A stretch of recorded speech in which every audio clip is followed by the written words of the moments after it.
nom de la Delphine Bordeaux.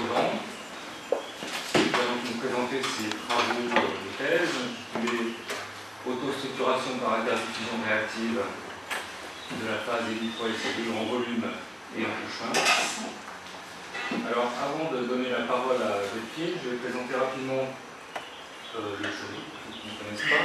Comment je suis Olivier Thomas, je suis professeur à l'Université Paul Cézanne, chercheur à l'IM2NK, au laboratoire où Delphine a fait sa thèse. Alors, Delphine a un jury éminent, elle a 3 rapporteurs, ce qui n'est pas très commun.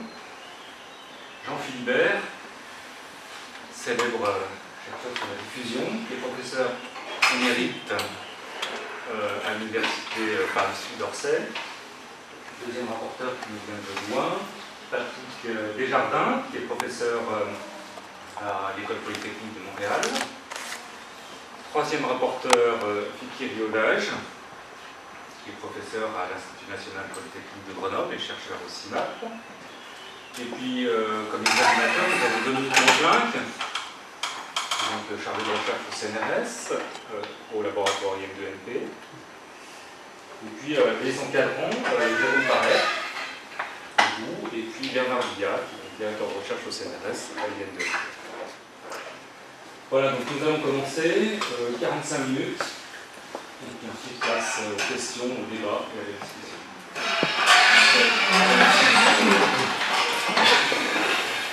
Bonjour à toutes et à tous, je vous remercie d'abord d'être venus si nombreux. Alors pour ceux qui ne me connaissent pas, je suis Delphine Bordeaux.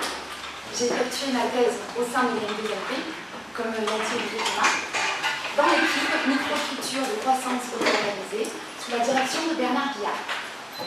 Alors, mon sujet de thèse s'intitule L'autostructuration par interdiffusion réactive de la phase Ni3Si2 en volume et en couche mince.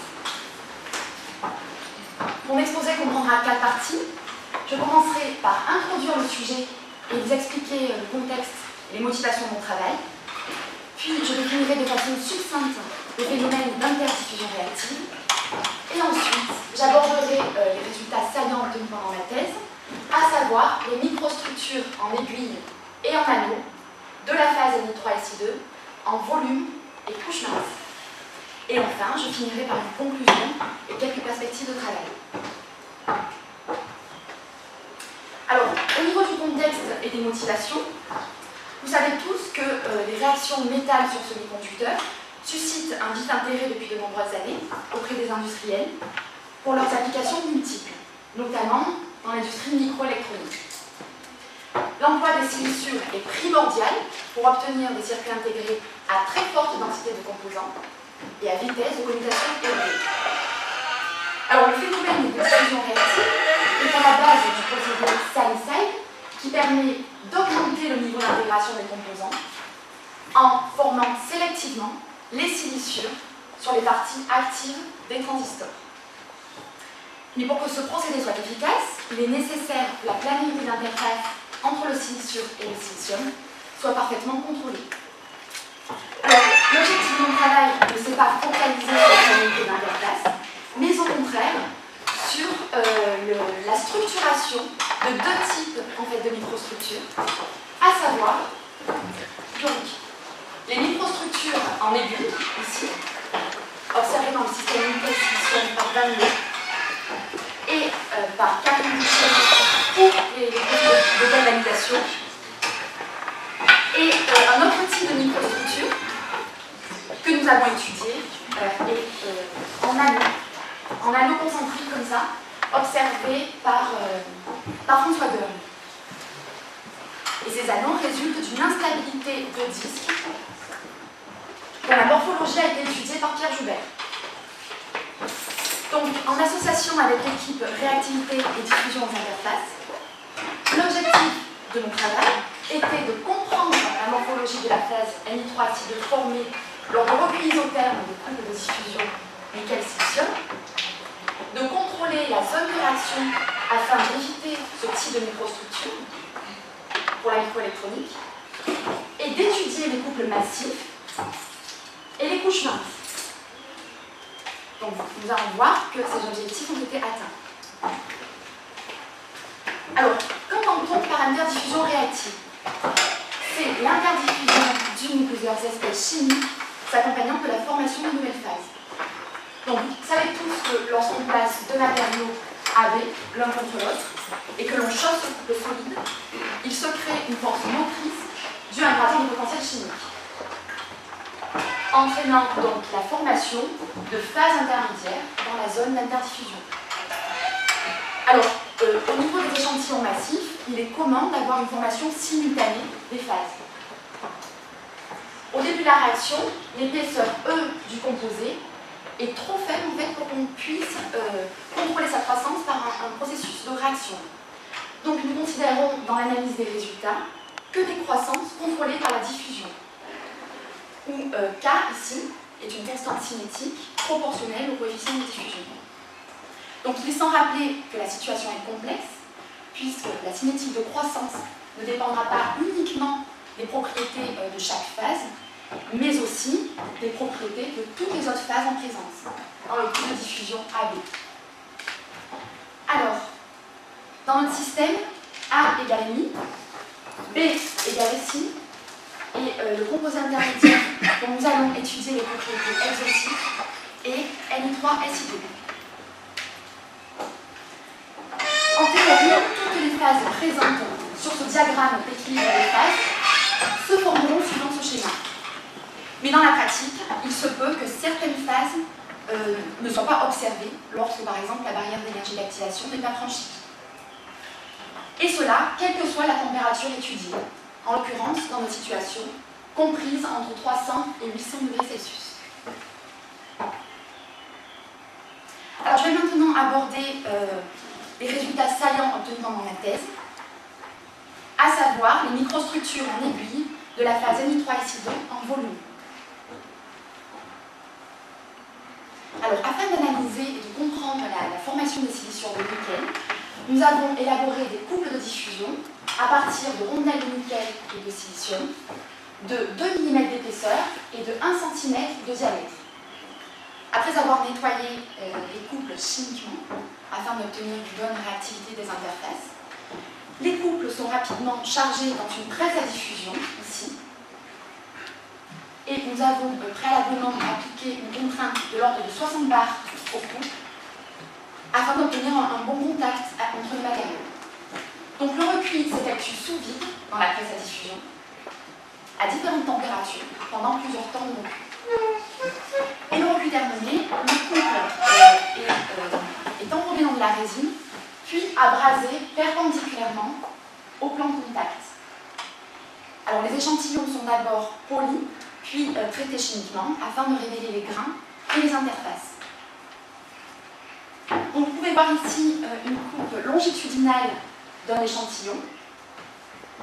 Donc on constate, après le recuit, on constate que des microstructures prenant la forme d'aiguilles croissent du nickel vers le silicium perpendiculairement à l'interface initiale.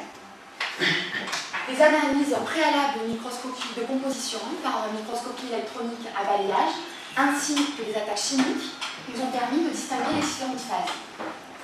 Donc, quelle que soit la température de formation du fait des siliciures, comprise entre 600 et 800 degrés Celsius, nous observons 4 phases. Ni31SI12 et Ni2SI, les phases riches en nickel sont très fines, elles sont adjacentes au nickel. Ni3SI2 est la phase prépondérante, elle est recouverte par la phase NiSi, la fine couche de NiSi. Alors nous considérons dans l'analyse des résultats que seule la phase Ni3SI2 est celle qui croît, étant donné la faible épaisseur des autres siliciures de nickel.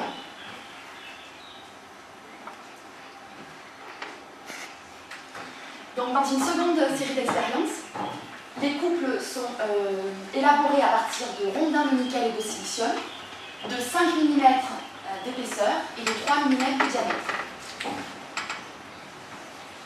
La morphologie de la phase Ni3SI2 a été caractérisée par microtomographie de rayon X sur la ligne ID19 de l'ESRF à Grenoble. Le fort contraste d'absorption entre le nickel et le silicium nous a permis de visualiser la phase Ni3SI2, représentée en noir sur les coupes tomographiques. Et ainsi, par reconstruction d'image, cette méthode de contrôle non destructive nous a permis de visualiser tridimensionnellement la phase Ni3Si2. Donc vous pouvez observer ici en 3 dimensions la microstructure en aiguille pour des échantillons recuits à 750 degrés Celsius pendant 6 heures, 13 heures, 24 heures et 48 heures. Donc on constate que la largeur et la hauteur des aiguilles augmentent avec le temps de recul. Cette dernière varie de 100 microns à 400 microns à 48 heures de recul. Et de plus, les aiguilles semblent adopter une orientation particulière. Donc, pour déterminer en fait cette orientation de croissance préférentielle et pour aussi envisager d'éventuels effets de texture, nous avons analysé cette fois-ci les coupes transversales des échantillons par diffraction de rayons X en configuration Bragg-Maintenon. Donc, le spectre de diffraction ici nous montre 2 choses. Alors, premièrement, que la microstructure est fortement texturée par la présence unique de 2 pics de diffraction. Et deuxièmement, les attaques chimiques préalables, en fait, après recuit, nous ont permis finalement d'attribuer chaque aiguille à un grain individuel par le contraste de couleurs. Donc, les orientations 0,04 et 0,06 de la phase Ni3Si2 montrent bien que la direction de croissance des aiguilles est alignée avec l'axe cristallographique C. Aucune différence en fait n'a été observée entre des expériences élaborées à partir de silicium monocristallin et ou de silicium polycristallin. Alors ce résultat est fondamental, à savoir que l'axe de croissance des aiguilles est aligné avec l'axe C. Il fait partie d'un des résultats fondamentaux de cette partie ici des échantillons en volume. Donc, une fois que nous avons déterminé l'axe de croissance des aiguilles, il semble opportun d'étudier en fait la structuration à l'origine de cette morphologie.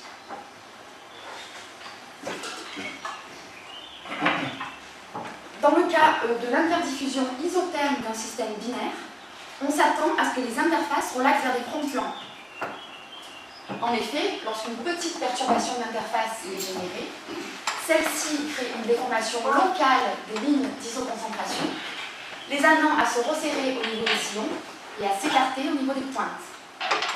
Alors la vitesse du front de croissance, V, qui est proportionnelle au flux de V à travers APVQ, est localement plus intense au voisinage des sillons, étant par conservation de la matière à ramener l'interface vers une surface plane. Or, dans notre système, à savoir le système nickel-silicium, la phase Ni3Si2 possède une morphologie en aiguille. Morphologie que l'on ne peut pas expliquer par l'instabilité de diffusion vue précédemment. Donc, étant donné que la morphologie d'interface est primordiale pour étudier la performance des matériaux, nous avons caractérisé ces microstructures afin d'analyser leur forme pour déterminer le type de structuration à l'origine de cette morphologie. Et pour cela, plusieurs mesures ont été faites, notamment celle du carré de la hauteur des aiguilles et de la demi-largeur des aiguilles en fonction du temps, à différentes températures de recuit. Et cette évolution temporelle nous suggère que la microstructure en aiguille, en fait, est contrôlée par un processus de diffusion dans la direction parallèle à l'axe C, comme nous l'avons vu, et perpendiculaire à l'axe cristallographique C. Donc, nous avons pu déterminer expérimentalement les constantes cinétiques, KH et KL, et ainsi estimer les coefficients d'interdiffusion du nickel dans la phase Ni3Si2 par une relation de proportionnalité de Jean Gulpen, où A et B, ici, sont les fractions atomiques, respectivement des éléments nickel et silicium. Donc vous pouvez voir ici que l'important en fait, rapport des coefficients de diffusion en fonction de la température de recuit Et cet important rapport montre une très forte anisotropie de diffusion dans la structure en aiguille. Alors, bien entendu, il n'est pas sans exclure que ce rapport, en fait, prend en compte les effets de contrainte. Mais dans la littérature, les valeurs des coefficients de diffusion sur des échantillons non contraints ne sont pas connues. Pour expliquer un petit peu cette morphologie en aiguille, on peut l'expliquer de la manière suivante. Alors, en considérant la diffusion du silicium négligeable devant celle du nickel à travers l'aiguille, à l'interface silicium-aiguille, la vitesse de croissance normale de l'interface, ici, est liée au flux local normal de nickel à travers l'aiguille. Et à l'interface, l'équation de conservation s'écrit de la manière suivante, où CNI et DN sont respectivement la concentration et le coefficient de diffusion locaux du nickel à travers l'aiguille. Alors, pour des aiguilles finalement allongées, l'interface au sommet, donc l'interface en croissance au sommet, est perpendiculaire à l'axe C, ici au sommet, et devient progressivement parallèle à l'axe C, à la mi-hauteur des aiguilles. Donc DN passe tout naturellement, DN au coefficient de diffusion, passe de DH, ici, parallèle à l'axe C, à DN, à mi-hauteur, à la mi-hauteur des aiguilles, donc perpendiculaire à l'axe C. Alors, ce qui suggère que même si les atomes de nickel provenant de la matrice de silicium vont traverser les fines couches Ni31, Si12 et Ni2Si, finalement, le courant de diffusion ne reste plus à une dimension. Il va adopter cette forme courbée, que vous voyez sur le schéma, afin d'approvisionner le flux local normal. Donc, tout ceci explique l'anisotropie de diffusion importante, en fait, dans la forme d'aiguille, qui montre bien la forme en aiguille. Donc, ce résultat est fondamental dans cette partie concernant les échantillons massifs, puisque cette forte anisotropie de diffusion, en fait, a un tenseur de coefficient de diffusion dont les composantes sont respectivement donc, DH parallèle à l'axe C et DN perpendiculaire à celui-ci. Alors je vais maintenant aborder les résultats concernant la microstructure en anneau de la phase Ni3Si2, cette fois-ci en couche mince. Dans le prolongement naturel des échantillons massifs, nous avons la loi d'IBM New York a déposé 500 nanomètres de microns et 5 microns de nickel sur un wafer de silicium orienté 1,00 par pulvérisation cathodique. Alors nous avons choisi de travailler sur les échantillons de 2 microns de nickel d'épaisseur, puisque les échantillons de 500 nanomètres en fait, ne présentent pas de microstructure surfacique, et les échantillons de 5 microns de nickel, dans ces échantillons-là, le film se décolle. Le recuit s'est effectué à plusieurs températures, comprises entre 300 et 550 degrés Celsius, pendant plusieurs durées, allant jusqu'à 48 heures. Les échantillons ont été caractérisés par microscopie optique, diffraction X in situ, microdiffraction X et microscopie électronique à balayage. En observant la surface des échantillons côté dépôt de nickel, vous pouvez constater que des motifs s'auto-organisant en cercle concentrique croissent à partir de centres de germination bien distincts. Le diamètre de ces microstructures augmente avec les paramètres de recuit, à savoir le temps de recuit en abscisse et la température en ordonnée, pour recouvrir tout l'échantillon à une forte température ou un temps de recuit élevé. Il semble y avoir deux types de croissance. Donc, en effet, à faible température, on constate des sortes de plots, ici, dont la taille augmente avec le temps de recuit, et à température plus élevée, à 500 ou à 550 degrés Celsius, ce sont des anions concentriques qui croissent dans le blanc de l'échantillon, jusqu'à recouvrir tout l'échantillon. Nous avons choisi délibérément de travailler sur les échantillons recueillis à 500 degrés Celsius, car cette température semble optimale, avec une rampe suffisamment lente pour que les échantillons ne soient pas rapidement recouverts par les anions. Donc, afin d'identifier la formation des siliciures de nickel, nous avons procédé à des expériences de diffraction X in situ lors d'un recueil isotherme à 500 degrés Celsius. Alors, cette technique nous a permis de mettre en évidence le domaine d'existence des phases et de déterminer le régime de croissance. À l'aide du programme de Dominique Mangelinck, vous pouvez visualiser ici un spectre de diffraction X en vue planaire, c'est-à-dire que l'axe des abscisses porte l'angle de diffraction, l'axe des ordonnées le temps de recueil, et l'intensité est caractérisée par des nuances de couleurs allant du bleu au rouge par intensité croissante. Donc, nous voyons que la première phase à se former est la phase la plus riche en nickel, Ni31 et Si12. Puis, nous détectons quasi simultanément les phases Ni3 et Si2, Ni2 et Si et le monosiliciure de nickel. Après la formation de Ni31 et Si12.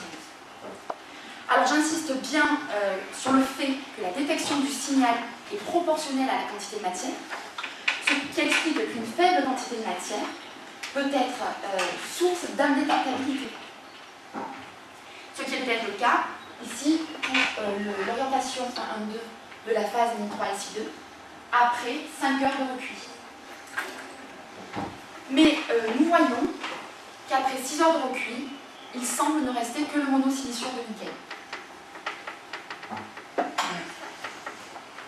Alors, le suivi de l'intensité des pics de diffraction sur les différents diffractogrammes nous a permis de déterminer la séquence de formation des phases. Vous pouvez observer ici un graphe représentant l'évolution temporelle de l'intensité intégrée normalisée par rapport à l'intensité maximale d'un pic d'une phase. Donc, toujours en considérant que l'intensité diffractée est proportionnelle au volume de la phase, l'intensité diffractée d'un pic de diffraction, bien sûr. Et nous allons voir que la croissance des siliciures, finalement, ne suit pas un régime strictement séquentiel comme dans les films minces, dans le cas général des films minces. En effet, au début se forme la phase Ni3 et Si2 pendant la consommation totale du nickel, puis croissent quasi simultanément Ni2 et Si et le monosiliciure de nickel.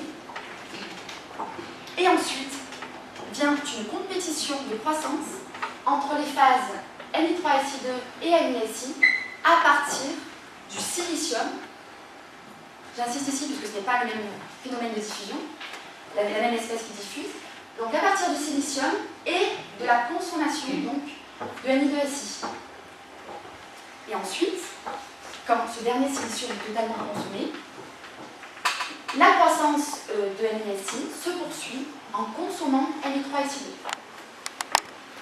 Je tiens à préciser qu'une étude de séquence de formation des phases en diminuant la température nous a permis de profiter du zoom temporel pour étudier la formation des siliciures, dites transitoires, au début de la réaction.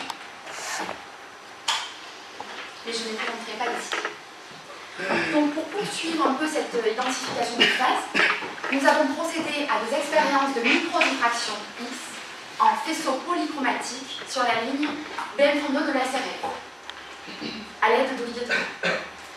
Donc, après avoir recueilli un échantillon à 500 degrés pendant 2 heures, nous avons analysé une surface de 100 microns de côté, ici, et nous avons positionné une grille, ici, afin de représenter la surface analysée. Alors, il faut savoir que chaque nœud de la grille correspond, ici, à une image de micro-Laue enregistrée tous les 5 microns. Donc, à savoir 441 images, ici, puisque le faisceau balaie en X et en Y. Et nous enregistrons une image de Nicolas Way tous les 5 microns. Oui, l'avantage de cette technique, par rapport à la technique de diffraction X en configuration de Braille-Ventano, est qu'elle nous a permis de localiser l'identification des phases. Alors, une image de Nicolas Way est représentée ici. Il faut savoir que chaque tache blanche correspond à une orientation cristalline d'une phase. Et le positionnement et la forme de ces taches nous permettent d'identifier les différentes silissures dont elles sont caractéristiques. C'est ainsi que nous avons reconnu la diffraction du silicium, représentée en rouge, ayant finalement une forme de tache ronde avec une traînée allongée, correspondant à des harmoniques de haute énergie ayant une grande longueur de pénétration. Et à l'aide des données cristallographiques de tous les siliciures de nickel, nous avons pu construire les spectres de diffraction simulés de toutes les phases, et ainsi, en superposant ces spectres de diffraction théoriques à ceux expérimentaux, nous avons pu indexer la phase Ni3SI2 dans cette région au centre et NISI autour, dans la région représentée en bleu. Alors ce résultat est fondamental puisqu'il montre que la phase Ni3SI2 est directement adjacente au substrat de silicium, puisque nous n'avons indexé ici, dans cette partie en vert, que du silicium et la phase Ni3SI2.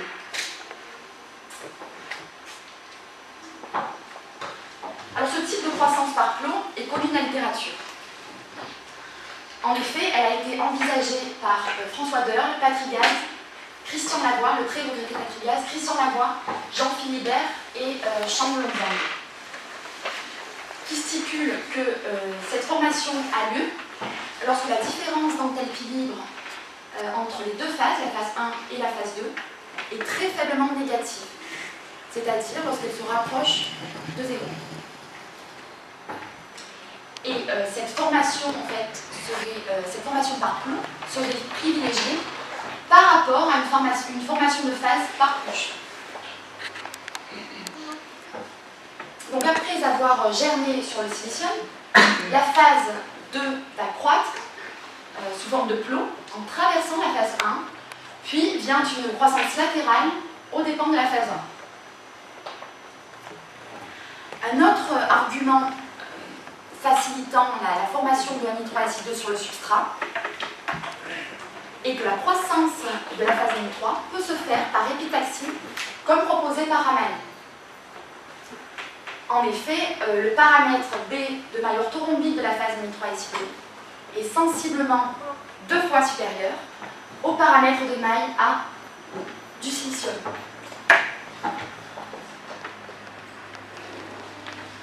Donc de façon naturelle, nous avons étudié et analysé surtout les échantillons, les coupes transversales des échantillons par analyse de composition au microscope électronique à balayage. Vous pouvez voir ici différentes phases mises en évidence par le contraste de niveau de gris et par sonde électronique. Nous avons identifié donc adjacent au silicium, le monosilicium de nickel et la phase Ni3SI2.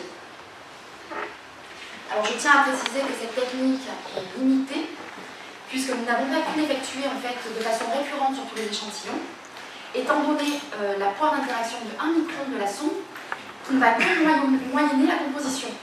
Donc il faut que l'échantillon ait suffisamment réagi pour avoir une épaisseur de couche supérieure à 1 micron. Donc, ces analyses ont été effectuées ici sur un échantillon recu à une température suffisamment élevée, 500 degrés, pendant 2 heures.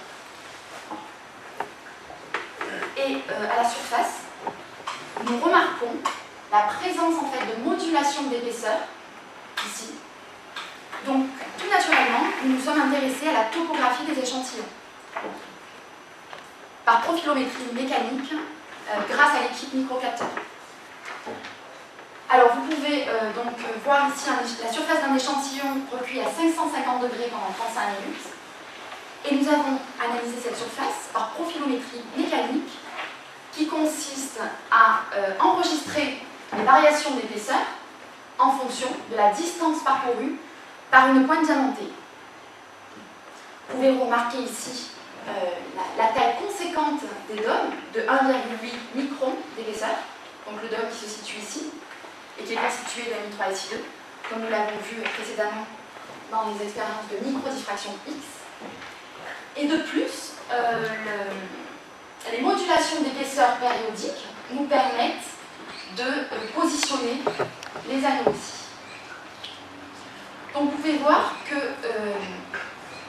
cette technique nous a permis de mettre en exergue le type exotique de structure de ces microstructures. Un point important aussi est que la conséquente taille des dômes nous montre que la croissance des dômes est alimentée par le substrat.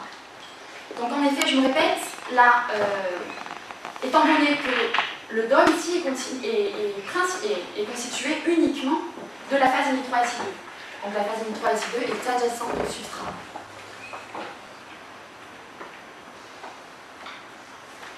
Pour caractériser ces microstructures en forme d'anneau, nous avons mesuré le rayon de ces microstructures en fonction du temps de recul. Et nous voyons que ce rayon évolue paraboliquement avec le temps, ce qui suggère que ces microstructures sont...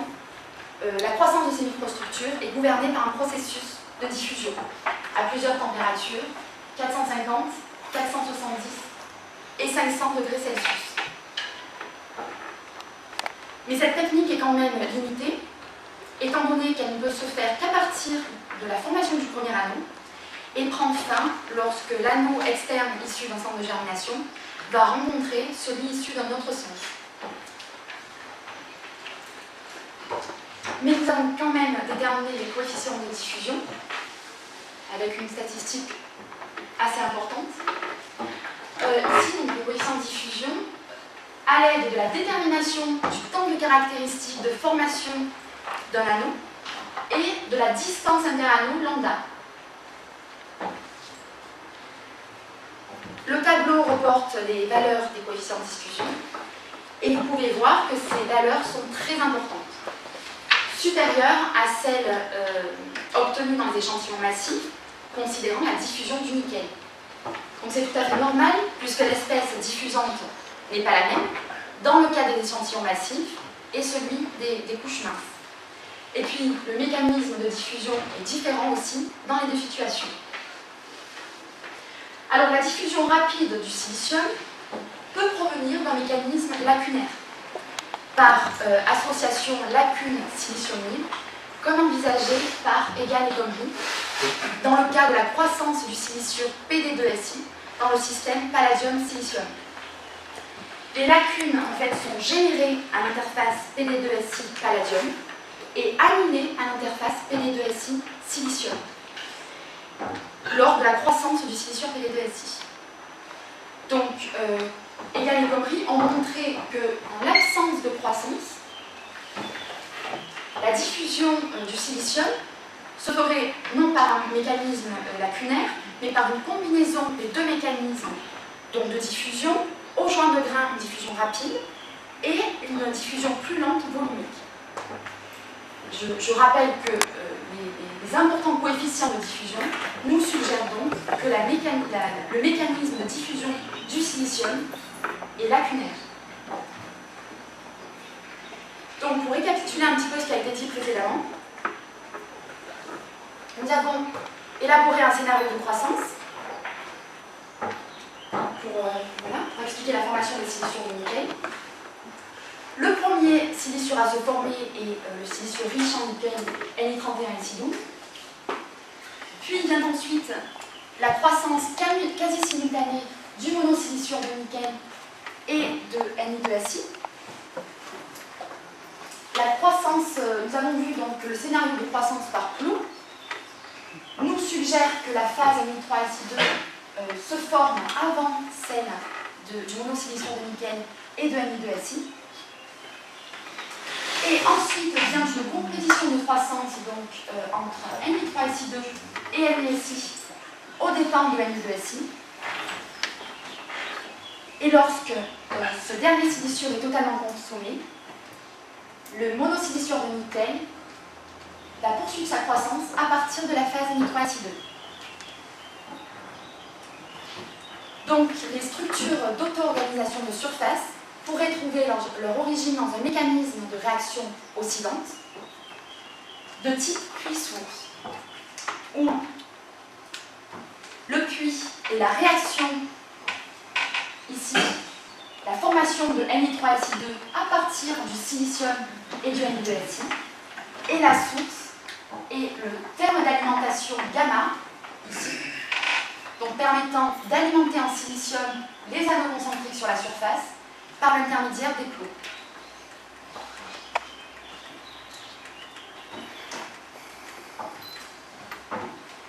Donc la vitesse du front de croissance de l'interface, en le repère du front de croissance, de Ni3SI2 à partir de Ni2Si, peut s'écrire de la manière suivante. Cette loi cinétique indépendante de tout modèle peut être construite en fonction de la concentration en atomes de silicium libre à l'interface côté Ni2Si. C'est le plus qui indique que c'est du côté de Ni2Si. Alors cette relation peut s'expliquer de façon simple. Cette vitesse-là de croissance de l'interface s'annule dans deux situations. Lorsque nous sommes à l'équilibre thermodynamique, c'est-à-dire lorsque le terme ici de différentes énergies libres s'annule entre les deux phases, et lorsque la concentration d'atomes de silicium ici est nulle, c'est-à-dire s'il n'y a pas d'atomes de silicium disponibles pour s'attacher à un site vacant. Et la vitesse, l'évolution de la vitesse donc, du front de croissance en fonction de la concentration de silicium peut s'expliquer de la façon suivante. Vous voyez que quand la concentration d'atomes de silicium augmente, la vitesse de croissance de l'interface augmente aussi, engendrant une forte consommation d'atomes de silicium à l'interface, ce qui diminue la concentration en atomes de silicium. Donc cette convergence ici suggère un domaine stable. La force motrice de cette finalement stabilité s'opposerait à la consommation excessive de silicium. Et de la même manière, nous pouvons démontrer une instabilité de croissance sur la partie droite de la courbe. En effet, donc lorsque la concentration de silicium augmente à l'interface, la vitesse de croissance diminue, engendrant une consommation moindre d'atomes de silicium, ce qui augmente la concentration en atomes de silicium, qui augmente de façon plus significative, d'où une divergence. Alors pour aller un petit peu plus loin dans cette analyse, nous avons cherché à modéliser notre situation expérimentale. L'un des seuls modèles dans la littérature concernant, expliquant l'origine des oscillations d'épaisseur d'un silicure riche en silicium à partir d'un silicure pauvre en silicium, et le modèle de Bradley. Mais ce modèle est à reconsidérer, car il est d'une part, par rapport à nos expériences, car il est d'une part unidimensionnel. De plus, il ne traite que le cas du régime stationnaire. Et comme nous l'avons vu par la croissance de plomb, dans notre situation expérimentale, le terme d'approvisionnement ici suggère une alimentation localisée, alors que dans le modèle de Bradley, il considère donc une alimentation uniforme. Et une contrainte supplémentaire venant s'ajouter à nos expériences est que la phase Ni2Si n'est pas directement adjacente au substrat de silicium. Il y a compétition de croissance entre le monosiliciure de nickel et la phase Ni3SI2 au dépens de Ni2Si. Mais étant donné que ce modèle est l'un des seuls finalement connus de la littérature, j'ai envisagé de l'expliquer dans cette présentation. Donc Bradley a fait une analogie entre les équations gouvernant la diffusion du silicium à celles régissant la diffusion thermique, comme dans les phénomènes de cristallisation explosive. Il a écrit l'équation de diffusion du silicium, où delta CSI est un saut, finalement un écart à l'équilibre de concentration en atomes de silicium. Et puis, à l'aide du bilan interfacial, il en a déduit la vitesse de transformation de Na2SI en Na3SI2 en régime stationnaire. Maintenant, en superposant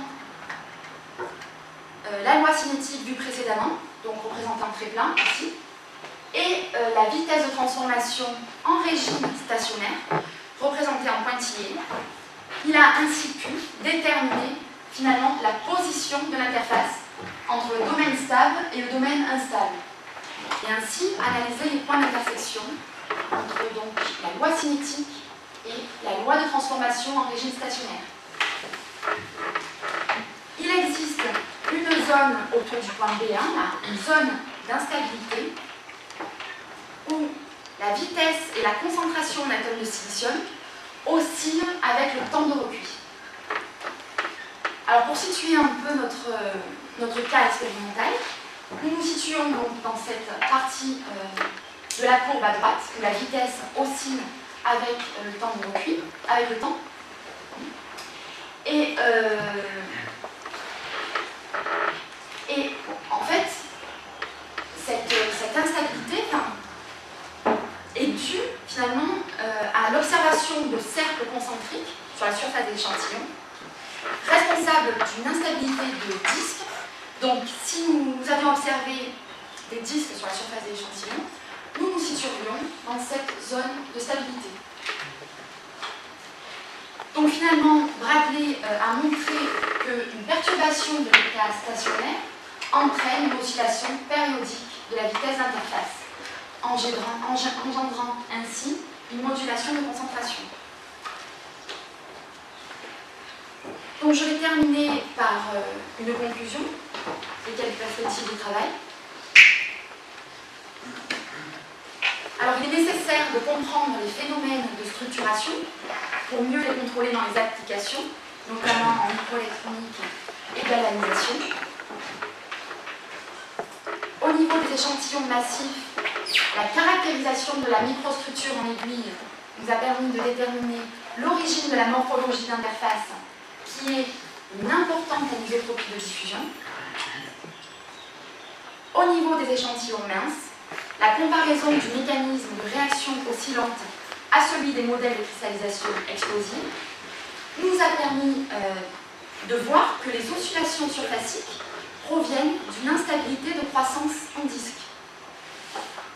Et au niveau des perspectives de travail,